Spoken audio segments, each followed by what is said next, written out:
하느님께서는 진리의 근원이시며 그르침이 없으심으로 계시하신 진리를 교회가 가르치는 대로 굳게 믿나이다.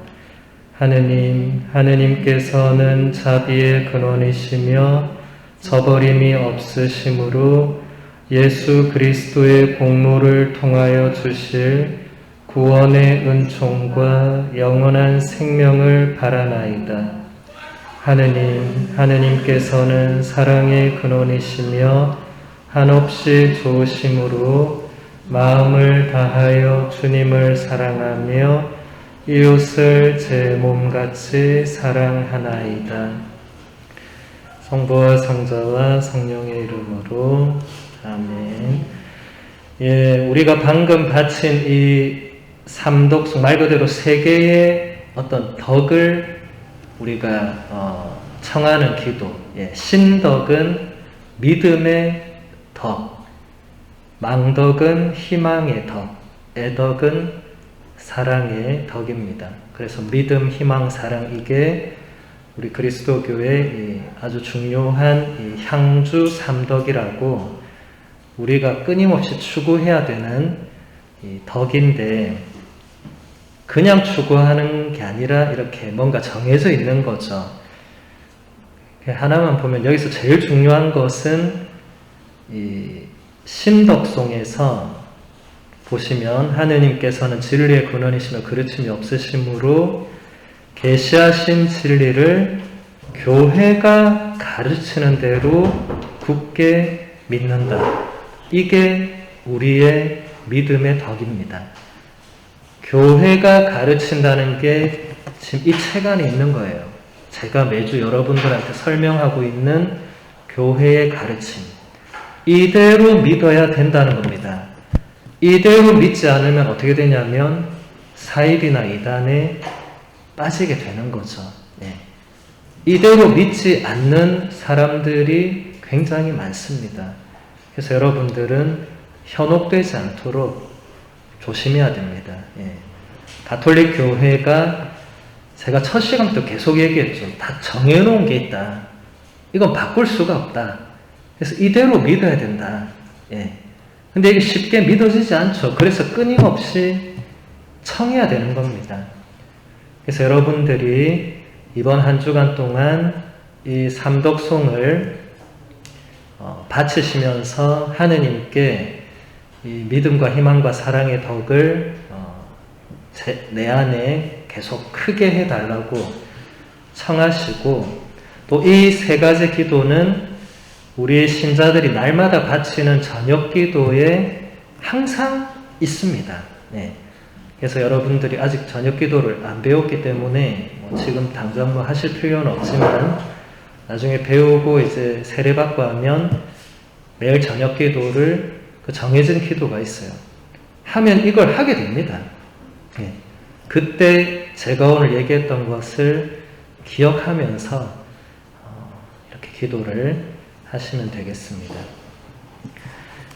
자, 오늘은 교회의 7가지 성사, 그 중에서도 그리스도교 입문 성사라고 할 수 있는 세례와 견진과 성체 성사, 다 볼 수는 없겠지만 이 대단히 중요한 성사들인데, 그래서 최대한 열심히 한번 같이 보도록 하겠습니다. 자, 193번 질문. 성사들을 하나로 묶어주는 내적인 논리가 존재하는가?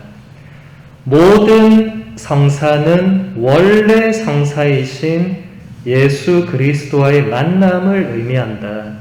신앙으로 이끄는 입문 성사로는 세례 성사, 견진 성사, 성체 성사가 있고, 치유의 성사로는 고해 성사와 병자 성사가 있으며, 공동체와 파견을 위한 성사로 혼인 성사와 성품 성사가 있습니다. 제가 지난번에도 말씀드렸죠. 성사라는 말은 눈에 보이지 않는 하느님, 그분의 사랑, 은총, 자비 이런 것들을 드러내 보여주는 표징들을 성사라고 하는데, 그래서 성사 중에 성사는 예수님이시라고, 예수님이야말로 하느님이 어떤 분인지를 가장 분명하게 드러내 보여주신 분이니까 성사 중의 성사, 근본 성사, 여기 교리서에서는 원래 성사, 다 지금 같은 말이죠. 네. 예수님과 바로 그분을 만나는 게 또 우리에게는 성사가 되죠. 그런데 우리 교회가 크게 정해놓은 것은 7가지 성사가 있고 이것은 대단히 중요하기 때문에 여러분들이 잘 배워두셔야 됩니다.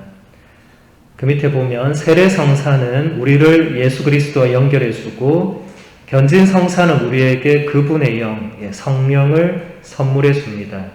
성체성사는 우리를 예수 그리스도와 하나가 되게 하고 고해성사는 우리를 그분과 화해시켜 줍니다.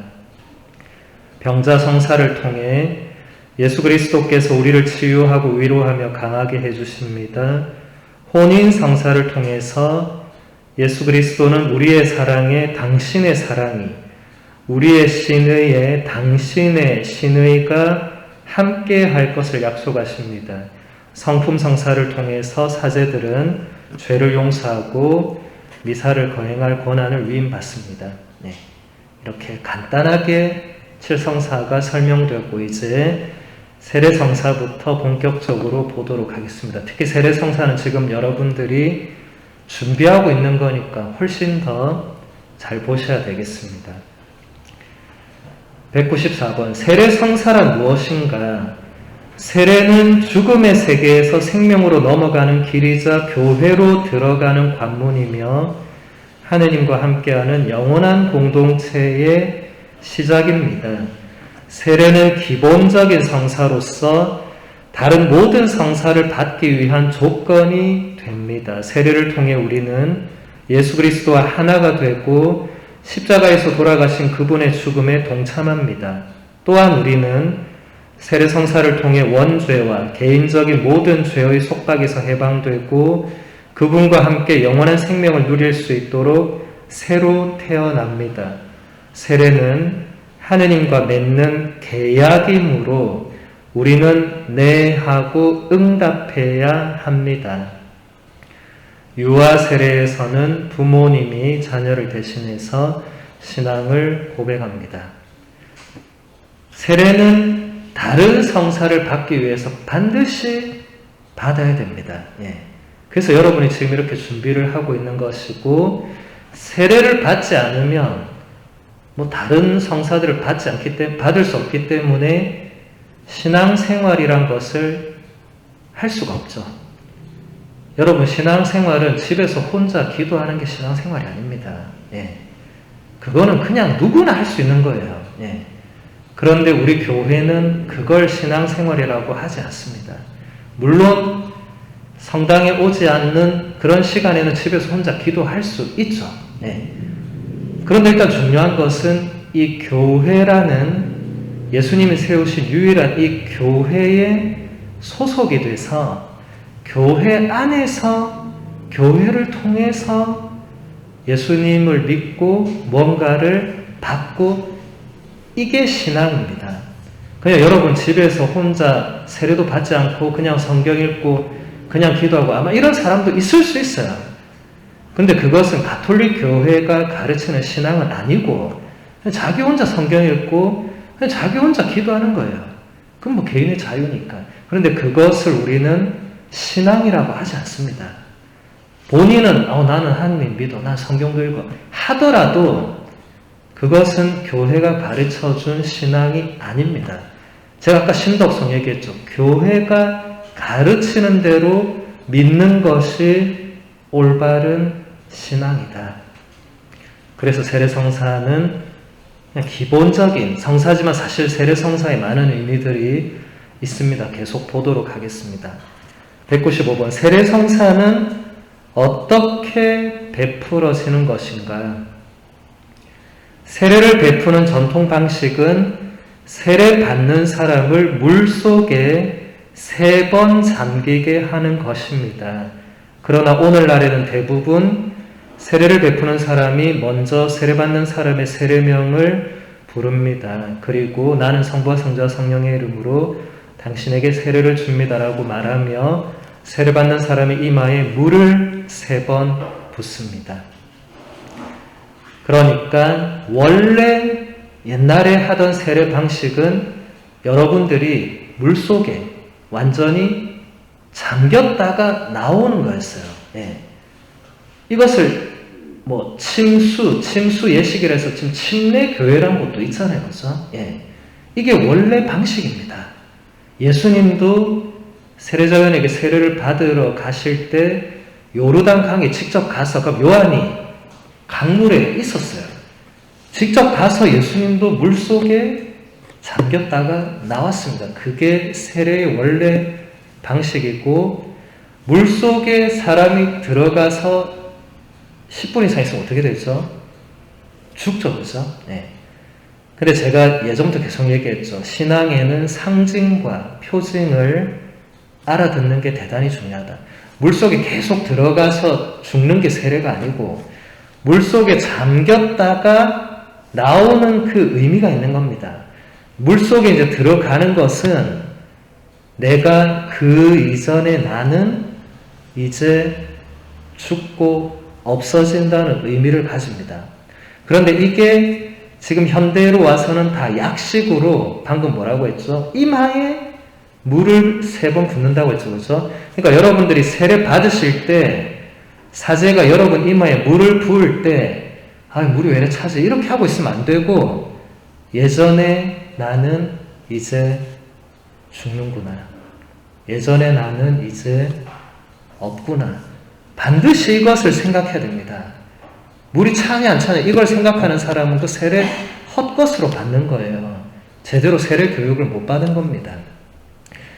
그리고 여기서 3번 잠기게 한다. 왜 3번이나 할까? 한 번만 될 건데 2번, 3번 죽이나?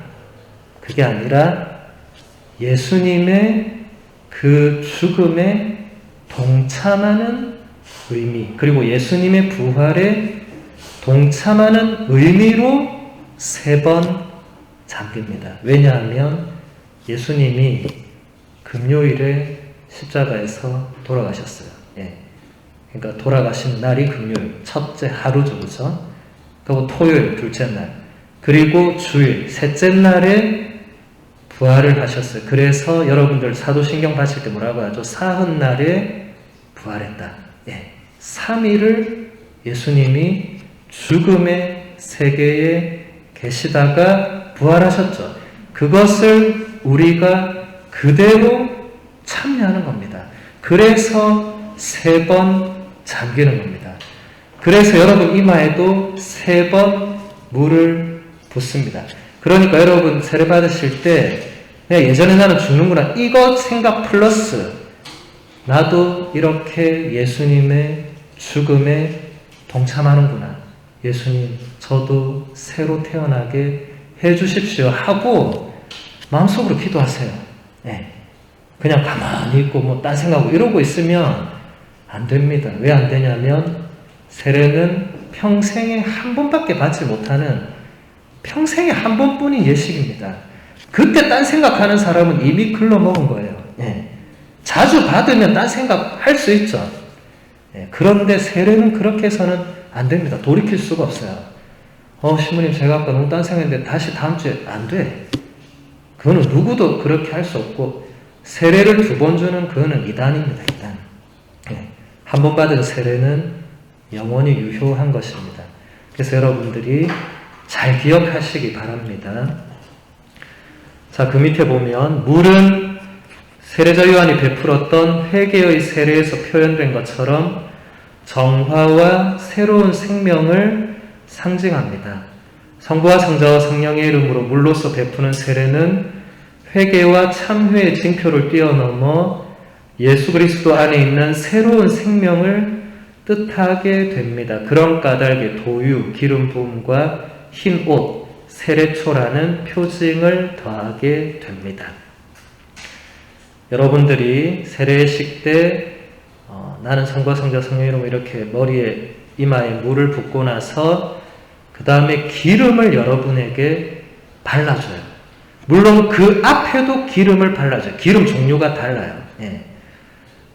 지난번에 제가 예수 그리스도 설명할 때 또 제가 여러분들 아마 평화방송 어서가리에도 보면 예수 그리스도 설명할 때 그리스도란 말은 기름 부음을 받은 자, 그리고 구약 시대에 하느님께서 왕이나 예언자나 사제를 뽑을 때 기름을 부어서 뭔가 그 존재를 특별하게 만드는, 축성하는 그런 의미를 지닌다고 했습니다. 그 기름을 여러분들에게도 그대로 발라주는 거예요. 그래서 고대에는 여러분 온몸에 기름을 붓거나 바르기도 했습니다. 여러분 실제로 고대 그리스 세계 레슬링 선수들은 온몸에 기름을 바르고, 군사들도 마찬가지였어요. 온몸에 기름을 바르고 나갔어요. 세례도 그렇게 해서 존재 전체를 거룩하게 하는. 그런데 오늘날은 이제 그렇게 할 수가 없으니까 이게 다 약식으로 좀 바뀝니다. 그래서 여러분 약식은 사실 좋은 건 아닌데 그렇다고 옛날식으로 여러분들에게 할 수가 없어요. 여러분 세례받을 때 한복이나 고운 옷 입고 왔는데 물에 들어가라 해보세요. 그거 어떻게 해 그러면? 안 되잖아. 그 옷 입고 있는데 그러다 기름 막 부으면 그거 어떻게 해요? 안 되잖아요. 그죠? 약식으로는 하지만 여러분들이 그 의미에 대해서 생각을 해야 됩니다. 이건 여러분만이 할 수 있는 거예요. 아무도 그 자리에서 대신 생각해 주지 않습니다. 아, 저 사람들이 이제 기름을 발라서 거룩해지는 거. 이거 의미 없어요. 남이 생각하는 거는. 자신이, 제가 이제 여러분 처음에는 여러분 이 목에 이 십자가로 기름을 부을 것이고 이게 이제 새로운 존재로 새로운 생명을 받는다는 의미가 있고, 그 다음에 이제 여러분 이마에 나중에 또 기름을 발라주는, 이건 여러분이 진짜 거룩한 존재로 다시 태어난다는 그런 의미들을 가지고 있습니다. 그걸 반드시 기억을 해야 됩니다. 그 기름을 제가 이렇게 바를 때. 그리고 기름은 항상 십자가 표시로 여러분에게 발라질 겁니다. 십자가 표시로. 그러니까 여러분 몸에 십자가 표시가 새겨지는 거예요. 이것은 영원히 없어지지 않는 겁니다. 그 기름은 여러분 나중에 씻으면 기름은 없어지겠지만 그 받는 표지는 영원한 겁니다. 그걸 인호라고 하는데 그건 나중에 또 나올 것이고, 그래서 그 다음에 예전에는 흰 옷을 입혔어요. 그리고 지금도 유럽의 오래된 성당들은 흰 옷을 직접 입힙니다. 근데 우리는 지금 그게 또 안 되니까 여러분 한복 입고 왔는데 다시 가서 갈아입고 어떻게 하겠어요? 또 한복에 흰 옷 입히면 그 이상하잖아요, 그죠? 그래서 지금은 그냥 미사포를 이렇게 머리에 씌우는 이 다 약식입니다, 약식. 원래는 흰 옷을 입는 거는 여러분이 이제 완전히 새롭게 태어나서 원죄와 본죄를 모두 용서받고 완전 깨끗한 흠결이 없는 존재라는 것을 드러내주는 겁니다. 그래서 여러분, 그 사제가 여러분 머리에 미사포를 이렇게 씌워줄 때 그런 걸 생각해야 됩니다. 내 느낌으로 신부님 저는 아무 느낌 없던데요. 아무 느낌은 없죠. 그 느낌이 없는 거랑 그래도 생각을 하고 있어야 돼. 아, 내가 드디어 세례를 받으면서 정말 새로 태어나고, 세례 은총은 어마어마한 것입니다. 여러분들이 그동안 살아오면서 지었던 모든 죄와 잘못을 다 용서해 줍니다. 세례는 정말 큰 은총의 성사입니다. 그래서 한 번밖에 못 받습니다. 그래서 여러분이 흰 옷을 입는 것이니까 그 의미를 생각하셔야 되고, 이제 초를 받습니다. 초는 빛이죠. 예수님께서 나는 세상의 빛이라고 했죠. 여러분이 초를 건네받습니다. 여러분이 초를 받는 것은 빛이신 예수님을 여러분이 이제 받아들여서 여러분도 세상의 빛이 되라는 의미를 담고 있습니다. 이제 더 이상 어둠 속에서 살지 말고, 이제 더 이상 어둠 속에 방황하지 말고 빛으로 살으라고. 여러분 그게 다 상징이 있는 겁니다. 그러니까 초를 주고 또 어떤 사람은 촛불이 꺼질까 봐 계속 그렇게 하면 안 돼요. 촛불이 꺼지고 안 꺼지고 저는 중요한 게 아니고 빛을 내 안에 받아들인다는 게 중요한 겁니다. 여러분, 그래서 모든 이런 예식에는 그 의미가 중요하기 때문에 한눈 팔거나 딴 생각하거나 이러고 있으면 어떻게 됩니까? 다 날아가는 거예요, 그게. 예. 그래서 여러분, 진짜 세례 예식 때는 특별히 더 분심 잡념에 빠져 있으면 안 됩니다. 집에 가스를 끄고 한다, 이런 생각 절대 하면 안 돼. 예. 그때는 오로지 집중해야 돼. 여러분이 새로 태어나는 특별한 순간인데 딴 생각하고 있으면 어떡해요. 예. 그러니까 그때는 정말 더 깊이 생각을 하셔야 됩니다. 자, 넘겨보겠습니다. 196번. 어떤 사람이 세례를 받을 수 있으며 세례 후보자에게 요구되는 조건은 무엇인가? 지금 여러분들이 세례 후보자입니다. 아직 세례받지 않은 사람은 누구나 세례를 받을 수 있습니다. 세례를 받기 위한 조건은 세례를 받을 때 공개적으로 신앙을 고백하는 것입니다. 그래서 예전에는 세례를 받을 때 이런 예식을 하고 나서 뭘 했냐면 여러분이 직접 저와 그러니까 사제와 혹은 주교님, 예전에 주교님이 직접 이걸 많이 하셨어요. 주교님과 신자 공동체 전체 앞에서 여러분이 사도신경을 다 고백해야 했어요. 예, 전능하신 천주성부, 그 천재창조를 하는 그 기도 있죠. 그게 우리의 공식적인 신앙 고백이기 때문에 그것을 직접 고백하도록 했습니다. 공개적으로. 예. 그렇게 해서 세례를 받게 했습니다. 그런데 그것이 지역 교회마다 차이가 있었고 우리의 중심은 로마거든요. 로마 교회는 그렇게 하지 않고 그걸 물어보고 답하겠어요. 그러니까 여러분들이 전능하신 천주성부, 천재창조 믿습니다, 이렇게 하지 않고 제가 여러분한테 전능하신 천주성부, 천재창조주를 믿습니까? 이렇게 물었어요. 그럼 여러분들이 믿습니다, 이렇게 대답을 한 거예요. 그래서 대답 안 하면 세례 안 주는 거예요. 세례를 받고 싶지 않다는 의사겠죠. 예. 그래서 여러분 나중에 세례 때도 똑같이 할 겁니다. 예. 세례 예식 전에 주례 사제가 여러분에게 물을 거예요. 여러분은 세례를 받기 위해서 그동안 살아왔던 그 악습과 죄를 다 끊어버리겠느냐, 여러분이 미신행위와 악령에 했던 이런 모든 것들을 끊어버리겠느냐, 먼저 그걸 물어요. 네. 그럼 여러분들이 끊어버리겠다고 대답을 하면 그 다음 신부님이 사도신경을 그대로 묻습니다. 전능하신 천주성부, 천재창조주를 믿습니까? 이렇게 물어요. 그럼 여러분이 믿습니다 하고 대답을 하시면 됩니다. 안 하면 세례를 줄 수 없습니다. 그럼 그때는 똑같습니다. 그 외아들 우리 주 예수 그리스도님 쭉 해서 또 믿습니까? 그 다음 성령을 믿으며 거룩하고 그대로 물어볼 거예요. 예. 그렇게 여러분들이 다 믿습니다 하면 사제가 그러면 여러분의 신앙 고백을 들었기 때문에 여러분에게 세례를 주는 겁니다. 그 밑에 보면 그리스도교로 돌아서는 사람은 자신의 세계관만 바꾸는 것이 아닙니다. 그는 예비신자 교리 교육이라는 학습 과정을 거친 후에 지금 우리가 하고 있는 거죠. 그렇죠? 개인적인 회개와 무엇보다 세례라는 선물을 통해서 새로운 사람이 됩니다. 그는 이제 그리스도의 몸을 이루는 살아있는 일부인 것입니다.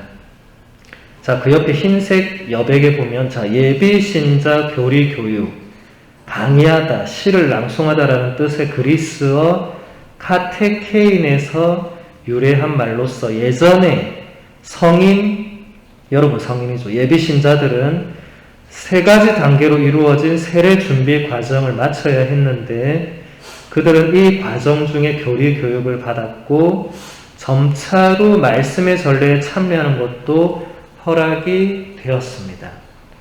그러니까 예전에는 지금 여러분이 받고 있는 이 예비신자 교리 교육이 아주 길게, 제가 전에도 얘기했을 거예요. 보통 한 3년 정도를 했어요. 아니면 이제 조금씩 짧아졌는데 주로 사순 시기에 맞춰서 40일 동안 초집중적으로 교육을 했습니다. 지금 여러분은 6개월이지만 말이 6개월이죠. 일주일에 한 번 1시간 하잖아요. 제가 초반에 얘기했죠. 이거 다 합치면 24시간밖에 안 된다. 하루밖에 안 되는 거예요. 예. 40일 동안 매일 교육받고 3년 동안 매일 교육받으면 그 사람이 세례받고 어떻게 하겠습니까? 순교하는 겁니다.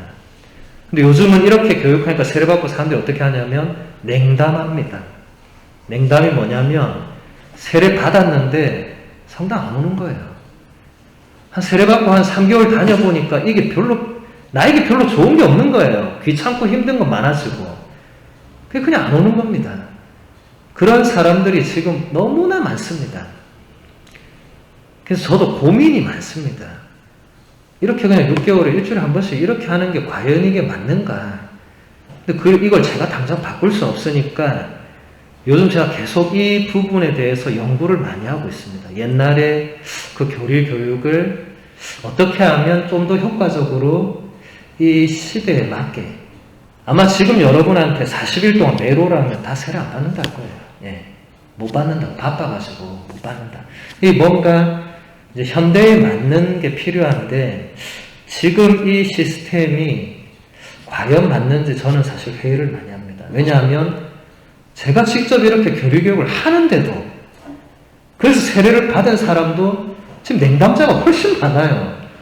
그러니까 저도 이게 뭔가 문제가 있다고 느끼는 겁니다. 제가 이렇게 우리 봉사자들과 이렇게 6개월을 같이 쏟아부어도 냉담하니까 뭔가 문제가 있다. 예. 저는 지금 고민을 많이 하고 있습니다. 지금 여러분하고 이렇게 교리를 하고는 있지만, 이번에 교리서도 처음으로 이걸로 바꿨어요. 예전에 다른 교리서 했거든요. 뭔가 교리서랑 바꿔보자. 지금 뭔가 그게 저도 자꾸 변화를 시도하는 겁니다. 그만큼 이게 한 사람의 새롭게 뭔가 변화되고 그걸 지속적으로 그 변화를 삶으로 살아낸다는 게 쉽지 않은 일이죠. 네. 6개월간 교육했다고 해서 사람이 쉽게 바뀌진 않습니다. 그래서 참 이거는 앞으로도 우리가 고민을 해야 될 부분이고, 자, 그 밑에 197번 교회가 유아 세례 전통을 고수하는 이유가 무엇인가? 교회는 예로부터 유아 세례를 고수해 왔습니다. 우리가 하느님을 선택하기에 앞서 하느님이 우리를 선택하셨기 때문입니다. 세례는 은총이며 우리를 조건 없이 받아들이시는 하느님에게 거저받는 선물입니다. 자녀에게 가장 좋은 것을 주고 싶은 부모님들은 자녀가 원죄의 영향과 죽음의 권세에서 벗어나도록 세례받기를 원합니다. 계속 보겠습니다. 유아 세례는 그리스도교 신자인 부모가 세례받는 아기를 신앙으로 잘 이끌겠다는 약속을 전제로 합니다. 개인의 자유를 잘못 이해한 나머지 자녀에게 세례 베푸는 것을 미룬다면 이것은 잘못된 일입니다. 자녀가 장차 스스로 사랑을 선택할 수 있게 하기 위해서 우리가 자녀에게 주는 사랑을 미루지 않는 것처럼 신자인 부모가 자녀에게 세례를 통해 하느님의 은총을 받을 수 있는 기회를 주지 않는다면 이것은 잘못된 일입니다. 누구나 말할 수 있는 능력을 타고나지만 말하는 법을 배워야 하듯이 누구나 믿을 수 있는 능력을 타고나더라도 신앙을 배워야 하는 것입니다. 그러나 누구에게든지 세례를 억지로 베풀 수는 없습니다. 유아 세례를 받은 사람은 나중에 자신의 삶에서 세례를 받아들여야 합니다. 다시 말해서 자기가 받은 세례에 대해서 네라고 말함으로써 세례가 열매를 맺도록 해야 합니다. 굉장히 중요한 부분이어서 제가 다 읽어드렸는데, 지금 우리 시대에 많은 신자 부모님들이 아이고 내 자녀는 커서 본인이 원하면 세례 주겠다, 이런 사람 엄청 많아요. 예. 제대로 잘 못 배운 거예요. 예. 그거는 신앙의 자유 이런 차원이 아닙니다. 여기 나오잖아요. 그렇죠? 예. 세례를, 물론 제가 늘 얘기하죠. 세례를 억지로 강제로 강요해서 할 수 없죠. 여러분 어른들이니까. 근데 여러분 자녀에게 유아세례, 이건 다른 차원입니다. 예. 그 아이 어릴 때 저도 유아세례 받았거든요. 예. 제가 유아세례를 받을 때 저는 기억이 단 하나도 없어요. 3살인가 그때 받았기 때문에. 그런데 그게 제가 지금 여기서 말하는 대로 제가 자라서 계속 신앙이라는 걸 배우고 하면서 제가 스스로 이제 열매를 맺고, 저는 부모님께 굉장히 그것에 대해서 감사하고 있습니다. 제가 유아 세례를 받지 않고, 그래, 니 커서 니가 알아서 해라 했으면 제가 아마 신부도 안 됐을 거예요. 물론 제가 신부 아니고 뭐 다른 삶을 살았을 수도 있겠지만, 전 제가 사제로 사는 것에 굉장히 하나님께 감사하고 부모님께 감사합니다. 그러니까 여러분들이 이 세례란 것은 이게 선물이거든요. 그러니까 어른한테는 선물을 강요할 수 없어요. 그러니까 제가 여러분한테 계속 얘기하듯이 세례 성사가 아무리 좋다고 해서 반드시 받아야 된다 이렇게 제가 하지 않습니다. 근데 여러분의 자녀는 이게 다른 겁니다. 부모님은 자녀에게 좋은 것을 주잖아요. 여러분이 자녀에게 줄 수 있는 가장 좋은 것은 신앙입니다. 신앙보다 더 좋은 걸 줄 수 없어요. 제가 우리 부모님께 받은 선물 중에 가장 큰 게 뭐냐고 누가 물으면 저는 당연히 신앙이라고 말할 겁니다. 그 다음 다른 건 뭐 많이 받았죠. 신앙이 가장 큰 선물입니다. 그리고 저희 부모님도 그렇게 생각하고 계십니다.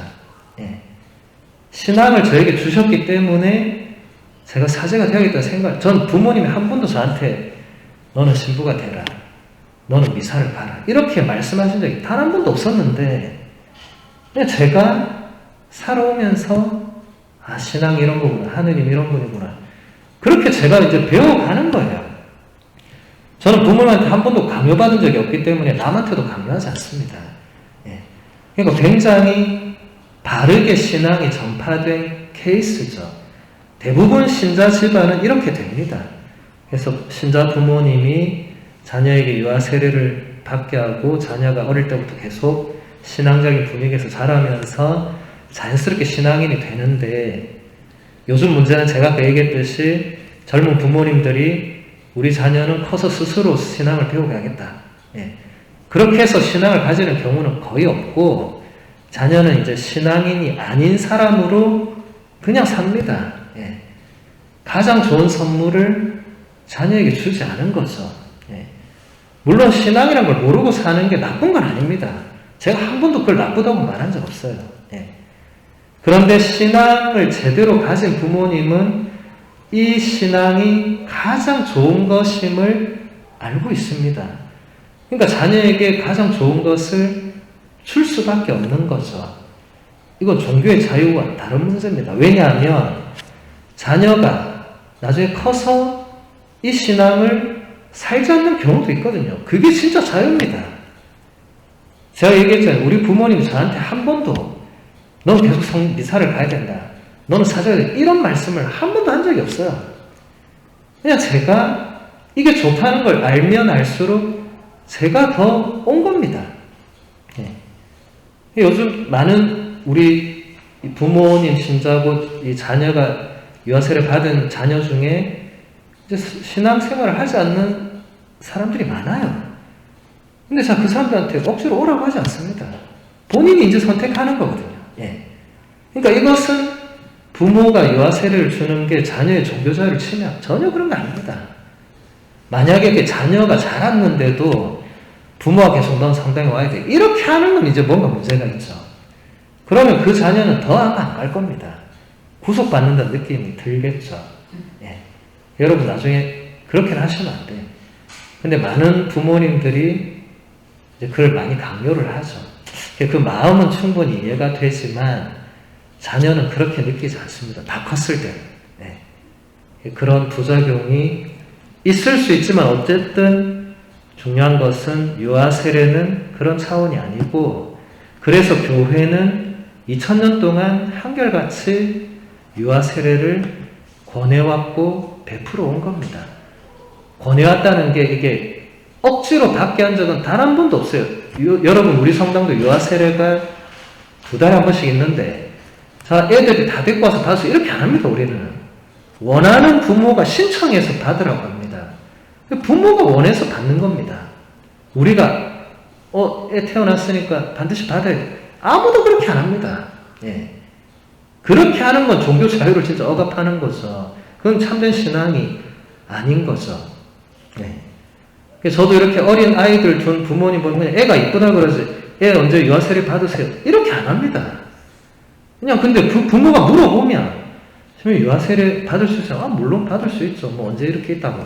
안 내주는 거예요. 예. 그거는 다른 겁니다. 그죠?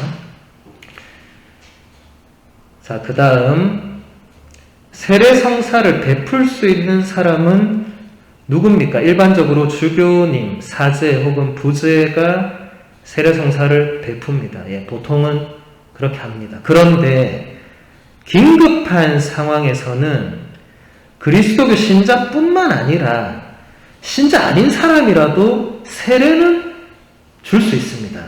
그런데 신자 아닌 사람은 세례를 주는 걸 모르니까 당연히 못 주겠죠. 근데 만약에 그게 가능하다면, 특히 예전에는 전쟁 상황이 많았기 때문에 이런 일이 많았어요. 전쟁 중에 이제 사람이 이제 죽기 직전, 이제 거의 죽는다고 봐야 되는, 이제 칼을 맞거나 이렇게 됐을 때, 세례를 받기를 원할 때 옆에 그냥 줘야 되는 거예요. 예. 아는 신자가 있으면 그냥 주는 거예요. 물을 구해가지고, 여기 보면, 세례받는 사람의 이마에 물을 부으면서 나는 성부와 성자와 성령의 이름으로 당신에게 세례를 줍니다 라고 하면 된다고. 예. 그 밑에 보면 세례는 매우 중요하기 때문에 그리스도의 신자가 아닌 사람도 누구나 세례를 줄 수 있습니다. 그런데 이때 세례를 주는 사람은 교회가 세례를 줄 때 의도하는 것과 같은 의도가 있어야 된다. 그러니까 세례를 주는 사람이 의도는 거예요. 이 사람이 지금 세례 안 받고 그냥 죽어가는데 이 사람이 세례를 받고 새롭게 태어나서 뭔가 하느님 나라에 들어갈 수 있기를, 하느님과 함께 살 수 있기를, 적어도 하느님이란 존재에 대해서 뭔가 듣고 그렇게라도 죽을 수 있기를, 이런 의도가 있어야 돼요. 그냥 나 세례 받고 싶은데 그래 너는 성부, 이게 아닙니다. 그건 안 되고, 이것을 이 교리서가 넣은 것은 여러분들도 긴급한 상황에, 예를 들어 이제 이게 좋은 예는 아닌데, 이제 우리가 조부모나 이렇게 이제 돌아가실 때가 돼서, 돌아가실 때가 됐는데 여러분들이 우리 조부모님이 신앙을 가지고 돌아가시면 참 좋겠다고 생각할 수 있죠. 예. 근데 이제 갑자기 긴급한 상황이 되고 이렇게 됐을 때 여러분이 세례를 줄 수 있습니다. 예.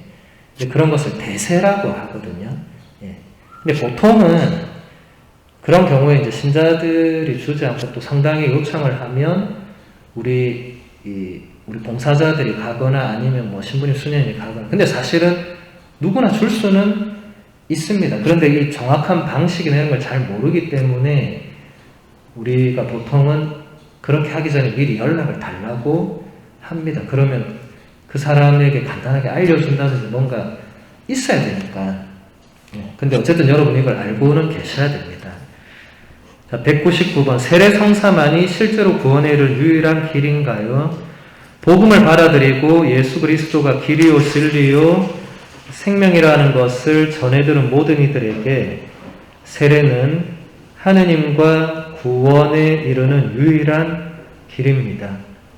그렇지만 예수 그리스도께서 모든 사람을 위해서 돌아가신 것도 사실입니다.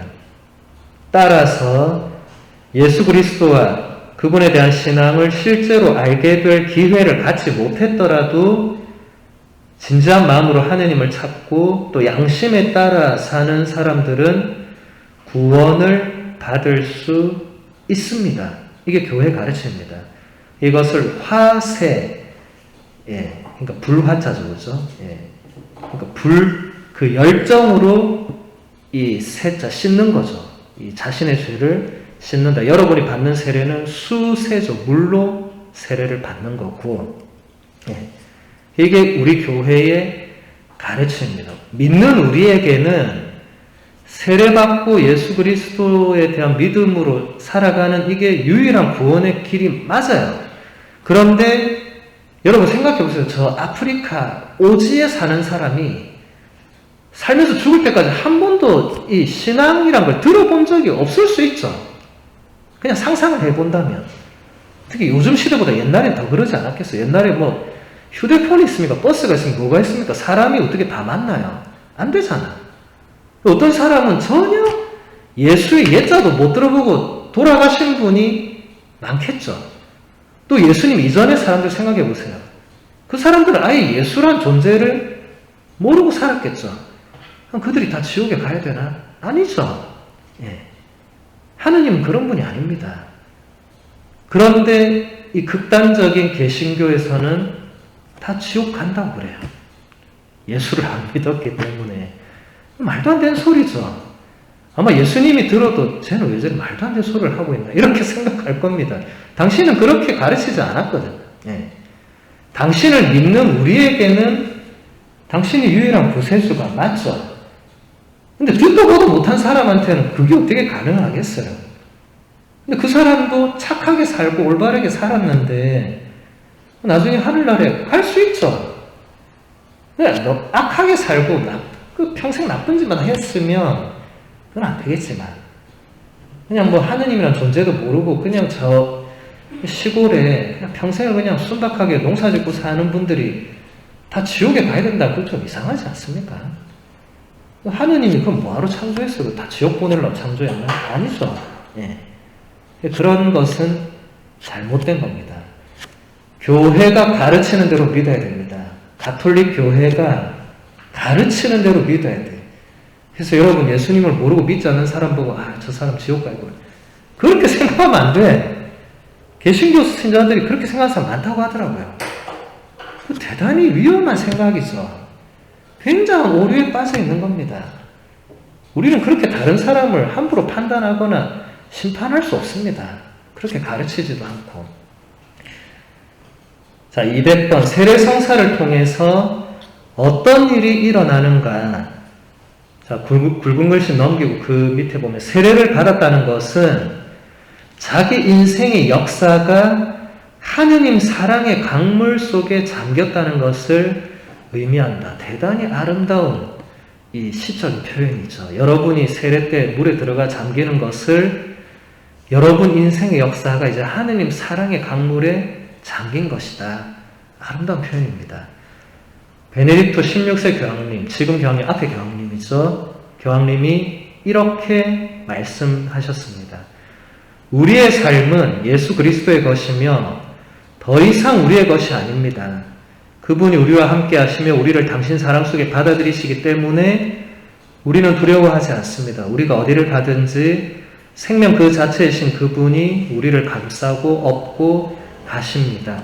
이게 여러분들이 세례를 받는 의미입니다. 교황님이 정말 멋지게 설명을 하신 거죠. 이제 여러분의 삶은 세례 받고 나면 여러분 개인의 삶이 아니라 예수 그리스도의 삶, 예수 그리스도라는 인물과 함께하는 삶, 죽을 때까지 그분과 함께하고 죽고 나서도 그분과 함께하는 삶으로 여러분이 이제 의탁을 하는 거죠. 근데 결정은 여러분이 하는 겁니다. 그렇게 할지 안 할지. 예. 우리는 그렇게 하고자 하는 원의를 지금 도와드리는 거고 결정은 여러분이 하는 거예요. 예. 그리고 이것은 죽을 때까지 끝까지 가야 되는 겁니다. 세례받고 3개월 다니고 아시면 저는 이제 좀 쉬어야겠습니다. 그거는 신앙이 아닙니다. 근데 여러분이 그렇게 되지 말란 법이 없어요. 제가 이때까지 수많은 사람들 예비자 교리하고 세례 주고 나중에 보니까 절반 이상이 어느 순간 다 안 보여. 어디로 사라지고 없어. 예. 그런 분들을 이제 냉담자라고 하는데 여러분이 그렇게 안 된다는 보장은 없어요. 예. 지금의 열정이 죽을 때까지 가는 게 쉽지 않습니다. 끊임없이 예수님에 대해서 배우고 예수님 제자로 살아가는 거 쉽지 않아요. 예. 그러니까 우리 신자들은 사실 대단한 삶을 살고 있는 겁니다. 특히 열심한 신자분들은. 좀 굉장히 열심한 신자분들을 존경합니다. 참 대단하시다. 정말 대단하다. 예수님의 제자로 저렇게 열심히 살기 위해 쓰는 그 모습들, 사제도 아니고 수도자도 아닌데 훨씬 대단한 거예요. 저는 사제니까 당연히 그렇게 해야 되죠. 왜냐면 그렇게 살려고 사제가 됐으니까. 스님들도 마찬가지로 그렇게 살려고 수도자까지 됐으니까. 근데 그렇지 않은 분들이 열심히 한 건 진짜 대단한 겁니다. 네. 그러니까 여러분들이 좋은 선배 신자들의 모범을 보고 많이 배우셔야 됩니다. 근데 좋지 않은 신자들의 어떤 것도 있어요. 그런 건 안 배우면 됩니다. 예. 그냥 모든 신자가 다 열정적이거나 훌륭하거나 이렇지 않습니다. 그러니까 여러분들이 잘 보고 잘 가려서 배워야 됩니다. 201번 세례성사 때 세례명을 받는 것은 어떤 의미가 있는가? 하느님은 우리가 세례 때 받는 이름으로 우리를 부르십니다. 내가 너를 지명하여 불렀으니 너는 나의 것이다. 이사야서 43장 1절의 말씀인데, 여러분이 세례를 받을 때 새로 태어난다고 했잖아요. 그죠? 예. 새로 태어나니까 새로운 이름을 받는 겁니다. 그것을 세례명이라고 합니다. 그래서 여러분이 세례를 받고 나서 이제 성당에 오면 아무도 여러분을 옛날 이름으로 부르지 않고 다 세례명으로, 제가 우리 봉사들도 요세피나 자매님, 비아씨 이렇게 부르지 전 이름도 몰라요. 그냥 그 새 속의 이름은 저한테는 전혀 중요하지 않고 그 세례명이 저에게는 또 하느님께는 또 본인에게도 중요한 것입니다. 네. 그래서 여러분들 세례명을 지금 한 3개월 남았으니까 지금부터 좀 잘 찾아보시기 바랍니다. 그리고 세례명은 보통 성인의 이름으로 하는데 일단 옆에 좀 더 보도록 할게요. 그 옆에 흰 페이지 보면 나는 무언가를 행하고 무엇이 되라는 소명을 받았는데 그 소명은 어느 누구도 받지 못한 것입니다. 하느님의 계획과 하느님 나라에 내 자리가 있는데 그 자리는 어느 누구도 갖지 못한 것입니다. 내가 부유하든 가난하든 존경받든 멸시받든 상관없이 하느님은 나를 알고 계시며 내 이름을 통해서 나를 부르고 계십니다. 존 헨리 뉴먼이라는 그때는 법자였는데 지금은 성인이 되신 분이, 이게 여러분이 세례명을 가지는 것의 의미입니다. 여러분들이 새로 태어나서 새 이름을 받고 뭔가 하느님이 여러분에게 원하시는 것, 그걸 소명이라고 표현하고 있어요. 이거 고유한 거라고. 아무도 대신해 줄 수 없고 여러분만이 할 수 있는 그 무언가가 있는데 그걸 찾아 나가셔야 됩니다. 넘겨보도록 하겠습니다. 202번 위대한 성인들의 이름 중에서 세례명을 고르는 이유가 무엇인가? 성인들보다 더 훌륭한 본보기와 조력자는 없습니다. 나를 수호하는 분이 성인이라는 것은 나에게 하느님과 가까운 친구가 있음을 의미합니다. 여기서 말하는 성인은 어른 성인이 아니라 이 거룩한 분들, 가톨릭 교회가 거룩하다고 인정한 분들. 아까 제가 예로 든 존 헨리 뉴먼이라든지 우리 지금 세례명 가진 그 요셉, 비오, 파트리치오, 베드로, 다 이런 성인들의 이름을 말하는데, 그래서 다시 제가 여러분에게 말씀드리면 여러분들의 세례명을 한번 받고 나서 바꿀 수가 없기 때문에 그 이름을 잘 정해야 돼요. 근데 예전에는 어떻게 했냐면, 야, 너 생일이 며칠이야? 예, 저 3월 17일입니다. 아, 그럼 너 파트리치오네. 이런 식으로 했어요. 너 생일이 며칠? 6월 29일. 아, 그럼 너는 베드로 하면 돼. 예, 여상은 페트라. 이런 식으로. 절대로 그렇게 하면 안 됩니다. 예. 옛날에 왜 그렇게 했냐? 까먹지 말라고. 하도 사람들이 주기를 잊어버리니까. 근데 그렇게 하면 안 됩니다. 여러분들이 지금부터라도 가톨릭의 성인, 성녀, 요즘은 진짜 인터넷이 잘 돼 있으니까 여러분이 인터넷에 치면 다 나와요. 오늘 집에 가서 쳐보세요. 가톨릭 교회의 성인 이러면 쫙 나올 겁니다. 한번 또 읽어보시면 여러분이 이제 여성이니까 주로 여자 성인, 성녀들의 이름을, 하지만 지금 오늘 우리 두 분 봉사자가 딱 좋은 모범인 게 이 두 분 봉사자는 다 남자 성인의 이름을 여성화한 겁니다. 요셉 성인의 여성화해서 요세피나, 비오 성인을 이제 여성이니까 비아, 이렇게 하는 거거든요. 그러니까 남자 성인의 이름을 해도 됩니다. 여러분이 그러니까 성인, 성녀 이런 거 좀 보시고, 근데 잘 모르겠으면 이제 이 선배 신자들, 우리 봉사들이나 아니면 여러분을 이 예비자 교리로 인도한 분이나 대모님이 되실 분들이나 하여튼 물어보시면 돼요. 제가 지금 세례를 받고 싶은데 어떤 이름이 괜찮겠느냐. 저는 좀 이런 지향이 있다. 여러분 스타일이 있을 거 아니에요. 그럼 거기에 또 맞는 그런 성인 성녀들이 있겠죠. 네. 그런 이름을 따서 이제 세례명을 지으면 됩니다. 여러분들 유아 세례의 경우에는 그 자녀가 그 알 길이 없죠. 그래서 여러분이 내 자녀가 그렇게 자라길 바라는 마음으로 그런 이름을 정해주면 되는 거죠. 네. 근데 세례명은 꼭 성인의 이름이 아니어도 됩니다. 그래서 이건 보통 우리 신자들은 그렇게 하지 않는데, 이제 수녀님들 보시면 특이한 수도명을 가진 분들이 많아요. 그거는 이 성인의 이름이 아니라 그냥 좋은 뜻을 가지고 이름을 짓는 겁니다. 예를 들면, 아가페 수녀님. 아가페라는 성인이 있을 수 있는데, 제가 알기로는 없어요.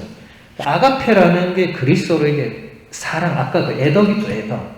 사랑의 덕. 그걸 말하거든요. 예. 그래서 그냥 아가페, 나는 사랑이 되고 싶다. 예. 정말 사랑하며 살고 싶다. 그런 원의로 지은 거죠. 아가페를 라틴어로 까리타스라고 번역합니다. 그래서 까리타스 수녀님도 있고, 까리타스 수녀회도 있죠. 예. 그런 경우는 사랑을 추구하는, 여러분이 그렇게 하셔도 됩니다. 되는데 보통은 성인 성녀의 이름을 받고, 그러면 여기 나오듯이 그분이 여러분의 또 수호 성인이 돼서 여러분이 그분에게 도움을 청할 수 있어요. 저도 세례명이 파트리치오라는 옛날 그 아일랜드 수호 성인입니다. 저도 매 미사 때마다 그분에게 성인들의 전구를 할 때 저는 그분에게 도움을 청합니다. 저를 위해서 기도해달라. 제가 요즘 이런 거 하고 있는데 도와달라. 이렇게 할 수 있습니다. 그런 의미니까 하여튼 여러분들이 잘 이렇게 준비해서 정하시면 됩니다. 그럼 여러분이 정하는 거죠. 제가 우리 자매님은 그 데레사, 자매 마리아, 이렇게 옛날에는 또 그렇게 했어요. 옛날에는 신부님이 또 정해준 대로 하기도 했는데 그 좋은 전통은 아니라서 지금 다 없어졌고, 여러분이 직접 찾아서 정하시면 됩니다. 이제 견진성사 보도록 하겠습니다. 203번. 견진성사란 무엇인가? 견진성사는 세례를 완성하는 성사이며, 이 성사를 통해 우리는 성령 연사를 받습니다. 하느님의 자녀로 살 것을 자유로이 선택하고 안수와 축성 성류의 도유라는 표징을 통해서 성령을 청하는 사람은 하느님의 사랑과 권능을 말과 행동으로 증언할 능력을 얻게 됩니다. 이제 그는 가톨릭 교회의 완전하고 책임 있는 구성원이 됩니다. 여러분들이 세례를 받고 나서 한 1년, 2년 있다가 견진성사란 것을 받을 건데, 원래는 옛날에는 세례와 견진이 따로 되어 있지 않았어요. 예전에는 여러분들이 제가 설명한 대로 물에 3번 잠겼다가 나오면 그분에게 흰옷을 입히고, 그때 바로 주교님이 그 자리에서 그분을 받아들일 의미로 머리에 손을 얹어 기도하고 기름을 바로 발라주고 했거든요. 예. 그런데 이게 점점 이제 세월이 흐르면서 그게 분리가 됩니다. 왜냐하면 점점 그 세례를 지금은 이 둘밖에 없지만, 그때는 갑자기 로마 제국이 전체가 가톨릭이 되니까 막 수천 명씩 오는 거예요. 주교님이 한두 명 하다가 이게 도저히 안 되는 거예요. 주교님 한 명인데 그 수천 명을 어떻게 일일이 다 안 돼. 그러니까 이거를 좀 분리해야 되겠다. 그래서 세례는 이제 각 본당, 그러니까 이 각 성당의 신부님들이 교육시키고 세례 주고, 주교님은 그 뒤에 나중에 그 신자에게 뭔가를 하는, 이렇게 해서 견진이라는 성사가 자리를 잡게 됩니다. 자, 그 옆에 흰 페이지 보면 자, 위에 견진성사, confirmation, 강화를 뜻하는 라틴어 피르마츠에서 유래했다. 여러분, 영어로 confirm이라는 단어를 우리도 많이 쓰죠. confirm했다면 뭐 했다는 겁니까? 그것을 결정했다. 뭔가 확실하게 했다. 이런 거죠. 그 의미가 견진성사도 그대로 있습니다. 견진성사는 세례성사, 성체성사와 더불어 입문성사에 속합니다. 오순절에 모여있던 제자들에게 성령이 내려오셨던 것처럼 교회의 성령연사를 청하며 세례받은 모든 이에게 성령이 내려오십니다. 세례받은 이들은 견진성사를 통해서 삶으로 예수 그리스도를 증거할 수 있도록 신앙을 굳건하게 세웁니다. 그러니까 여러분들의 그 신앙을 성숙하고 굳건하고 완전하게 해주는 이 성사라고 보시면 되고, 여러분 견진성사도 나중에 반드시 받으셔야 됩니다. 예전에는 그래서 세례, 견진, 성체성사가 하나로 완성된 이제 그리스도교 입문성사로 세 개가 한묶이면 이제 견진이 제가 말씀드렸듯이 역사적으로 조금 분리되면서 뒤로 갔는데, 그것까지 여러분이 받아야 이제 완전히 이제 신앙인으로서 이 갖추게 되는 거예요. 물론 견진을 안 받았어도 여러분이 이제 신앙생활 하는데 전혀 문제는 없습니다만, 견진성사를 받음으로 해서 이렇게 생각하면 됩니다. 여러분이 세례를 받으면 신앙적으로 좀 유아적인 차원에 있겠죠. 아기의 단계에 있겠죠. 잘 모르니까. 근데 견진성사를 받으면서 이제 성숙한 어떤 어른이 되는 그런 의미로 받아들이시면 됩니다.